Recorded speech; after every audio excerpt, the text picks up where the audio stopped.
अब मैं रिएक्ट करने वाली हूँ on the blue lagoon movie explained in Hindi. Actually ये मैंने बहुत पहले भी मूवीज एक्सप्लेन्ड वाली चीज की थी मेरे चैनल पे, एंड वो वाली भी कभी कभी अलाउ नहीं करता यूट्यूब, तो इसलिए मैंने बंद कर दी थी। तो लेट्स सी आपका रिस्पॉन्स प्लीज अच्छा दे देना इस वीडियो पे। So before I start, hello and I am Monali Nayak, welcome to my channel Nakhre Wali Mona. और अगर आपने मुझे अभी तक सब्सक्राइब नहीं किया होगा तो please to subscribe my channel. So let's go. दोस्तों ये कहानी दो ऐसे भाई बहन की है जो कि एक आइलैंड पर फंस जाते हैं और दबा के संभोग करते हैं। जहाँ देखो वहाँ भटाभट जंगल में, पानी में, समुंदर में भटाभट करते रहते हैं। तो चलिए देखते हैं ये दोनों इस आइलैंड पर कैसे सरवाइव करते हैं। लेकिन यार तुम लाइक और कमेंट नहीं करते, कोई बात नहीं यार। और हमारे न्यू चैनल मिस्टर रिकेप को सब्सक्राइब कर देना, क्योंकि इस पर इससे भी फाड़ मूवीज आने वाली है। मूवी की शुरुआत इन्हीं दो भाई बहन के साथ होती है जो कि एक दूसरे के कजन्स हैं और अपने पापा के साथ अपने घर को छोड़कर यूरोप जा रहे होते हैं। उसी बोट में एक पैडी नाम का नौकर भी खाना बनाने का काम करता था। वहीं वो दोनों भाई बहन वो देख रहे होते हैं जो आजकल हम देखते हैं।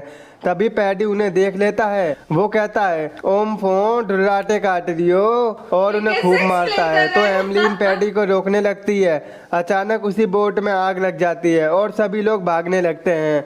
वहीं पैडी उन दोनों को लेके एक बोट में बैठ जाता है, जहां बोट तैरते तैरते बीच समुंदर में आ जाती है, जिससे वो परेशान हो जाते हैं। और अगली सुबह जब उनकी आंख खुलती है तो वो दोनों पैडी को जगाते हैं और एक आइलैंड को देखकर बहुत खुश हो जाते हैं, क्योंकि उनके पास ना खाने को कुछ था ना पीने को। वहीं पैडी डुर्राटे काट के बोट मोड़ देता है, जिससे वो सभी आइलैंड पर पहुंच जाते हैं।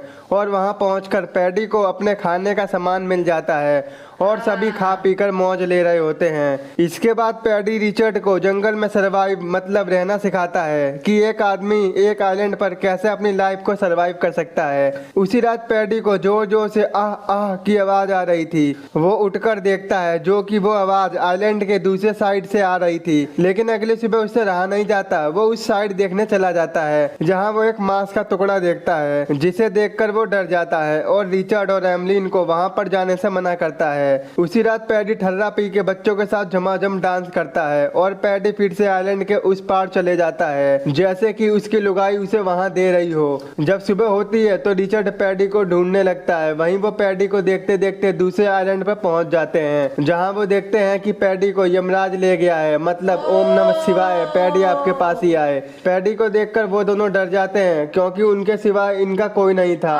और वो दोनों उस आइलैंड को छोड़कर दूसरे आइलैंड पर पहुंच जाते हैं। अब धीरे धीरे रिचर्ड और एमलीन बड़े हो जाते हैं और एक दूसरे की तरफ बहुत अट्रैक्ट होते जा रहे थे। जैसे अभी मौका मिले तो वो काम कर दें, जो आजकल के लोग चाहते हैं अपनी बंदी से। लेकिन उन दोनों को इतनी समझ नहीं थी कि हम क्या कर रहे हैं। इसके बाद एमलीन जब नहाने जाती है तो उसकी लाइफ का उसे पहली बार पहला पीरियड्स होता है, जिसे देखकर वो डर जाती है।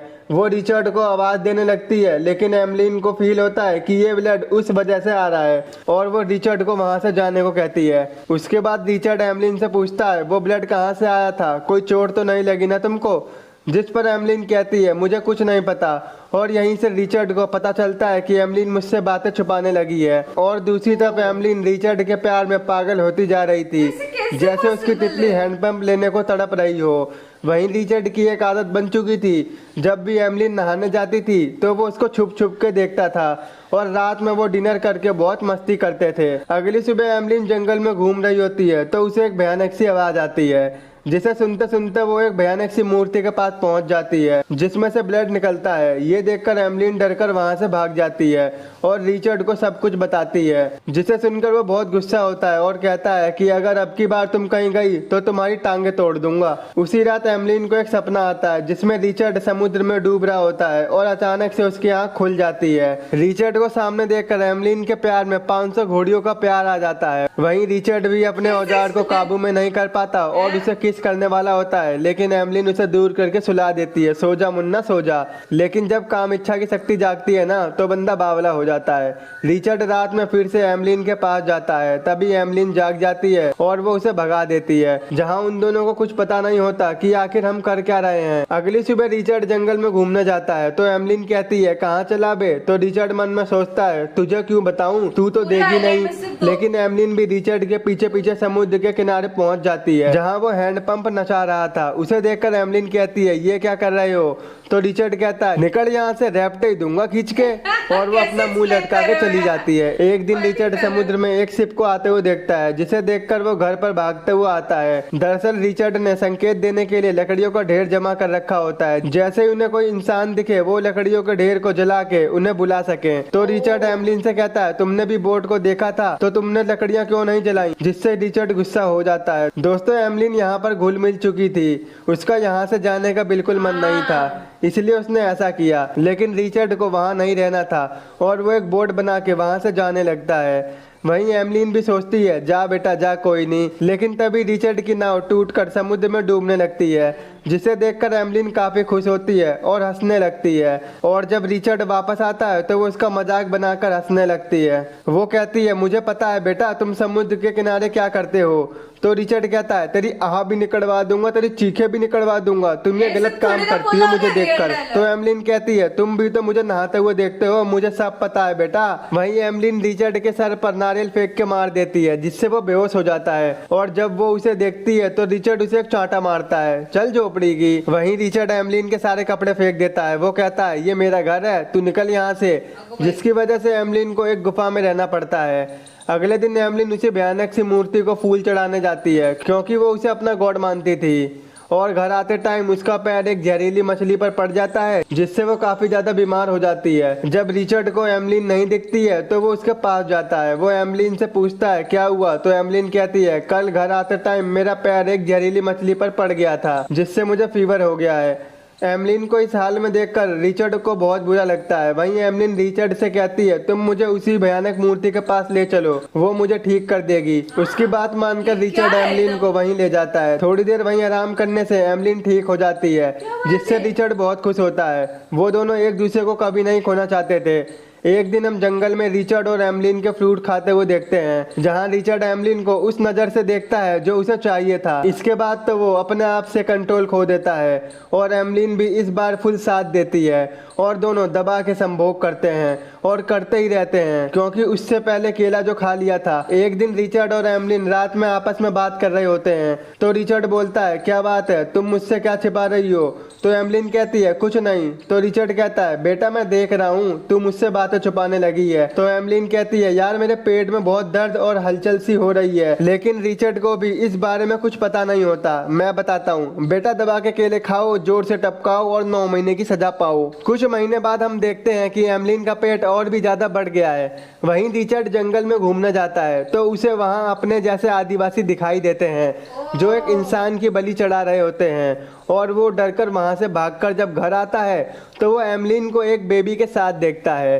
दरअसल एमलिन अब माँ बन गई थी। वहीं उसका बच्चा बहुत रोता है तो उन्हें लगता है कि इसको भूख लगी है और वो दोनों उसे फल खिलाने लगते हैं। लेकिन भला वो बच्चा फल कैसे खाए, उसे तो मम्मी का मिल्क चाहिए। तभी एमलिन उसको गोद में ले लेती है और वो बच्चा एमलिन का मिल्क पीने लगता है। वहीं रिचर्ड एमलिन को आइलैंड के दूसरी तरफ जाने से सख्त मना करता है और अब ये दोनों अपनी लाइफ में काफी खुश थे। एक दिन रिचर्ड के पापा शिप लेके वहीं से जा रहे होते हैं और अपनी दूरबीन से वो रिचर्ड को देखता है, जिसे लगता है कि ये कोई आदिवासी है, और वो अपनी बोट को मोड़कर चले जाते हैं। वहीं रिचर्ड और एमलिन ने भी उस बोट को देखा था, लेकिन अब उसका मन वापस जाने से बदल चुका था। इसके बाद रिचर्ड और एमलिन पुराने आइलैंड पर जाते हैं जहां वो स्टार्टिंग में आए थे और अपनी पुरानी यादों को याद करते हैं। वहीं उन दोनों का बेबी अब बड़ा हो चुका था। वो एक जहरीली बेर को तोड़कर बोट में डाल देता है और वहां से घर जाते टाइम रिचर्ड का बच्चा नाव की पतवार को नीचे समुद्र में गिरा देता है। एमलिन उसे उठाने की बहुत कोशिश करती है लेकिन कोई फायदा नहीं होता। जब रिचर्ड उस पतवार को लेने जाता है तभी उसके पीछे एक शार्क पड़ जाती है, जिसे बचाने के चक्कर में एमलिन नाव की दूसरी पतवार को भी शार्क पर फेंक देती है और रिचर्ड बोट में आ जाता है। लेकिन उनके पास अब कोई रास्ता नहीं था कि वो तीनों समुद्र से कैसे बाहर निकले। तभी रिचर्ड के बेबी को भूख लगती है और वो वही बेर खा लेता है, जिसे देखकर एमलिन काफी डर जाती है। लेकिन अब क्या था, ये देखकर वो दोनों डिसाइड करते हैं हम भी ये बेर खा लेंगे। लेकिन वो देखते हैं कि इस बच्चे पर बेर का असर नहीं हुआ, वो तो बस सो रहा था। वहीं रिचर्ड के पापा बीच समुंदर में रिचर्ड की नाव देख लेते हैं और वो लोग वहां पहुंचकर उन सभी को बचा लेते हैं। यही मूवी का एंड हो जाता है। दोस्तों, इस मूवी का नाम है द ब्लू लेगून, जो कि साल 1980 में रिलीज की गई थी। आई होप आपको मेरा एक्सप्लेन पसंद आया होगा। और अभी तक आपने हमारे फेसबुक पेज और इंस्टाग्राम को फॉलो नहीं किया है तो कर दो यार। और हाँ, चैनल को सब्सक्राइब भी कर देना। तो मिलते हैं आपसे ऐसे ही। करने का तरीका खतरनाक था, मतलब जितना मूवी में इतना इंटरेस्टिंग नहीं कुछ चीजें बातें बोली होगी, उतना इन लोगों ने खतरनाक तरीके से बोल दिया। ओके, देखो ना गोवा में या कारवार में एक कहीं पे तो ये चीज किसी ने किया था कि आइलैंड वाली स्टे एंड ऑल, ठीक है। मेरे को बहुत शौक था, बट है ना, मैंने गोवा गॉन भी देखी थी और ये वाली ऐसे मूवीज भी देखी कि अगर हम टोटली दुनिया से कट ऑफ करके आइलैंड में बीच में चले जाएंगे एंड पता नहीं वहां पे क्या होगा क्या नहीं। गोवा गॉन देखने के बाद तो बहुत मतलब ऐसा लगने लगा ज़ॉम्बीज विम्बीज हो गए थे और सारी चीजें नहीं गए। इसलिए वैसे आप मूवीज एक्सप्लेन्ड कितना एंजॉय करते हो आप मुझे बताओ, और आपको कौन सी मूवीज एक्सप्लेन्ड देखना है जिसपे यूट्यूब का कोई लिमिटेशंस नहीं रहे, ऐसे टाइटल वाला बताना। क्योंकि जितने मैंने देखे सजेशन में आते खतरनाक तरीके के आ रहे थे, उसमें से ये मुझे थोड़ा सा ठीक ठाक लगा थंबनेल, तो इसलिए मैंने इस पे रिएक्ट किया। या तो मैं सोच रही हूँ जब कभी भी कोई भी नई मूवी आएगी तो उसका एक्सप्लेन एक क्या करूँ, नहीं तो नहीं क्या वैसे आप लोगों को भी समझ में आएगा। इसलिए तो आपको और भी ऐसी वीडियोस देखने तो प्लीज इस वीडियो को ज्यादा से ज्यादा लाइक करो, गाइस, से ज्यादा शेयर करो, क्योंकि आपके व्यूज पे मुझे पता चलता है मेरे ऑडियंस को क्या देखना पसंद है क्या नहीं। तो प्लीज बाकी फर्क मियाले।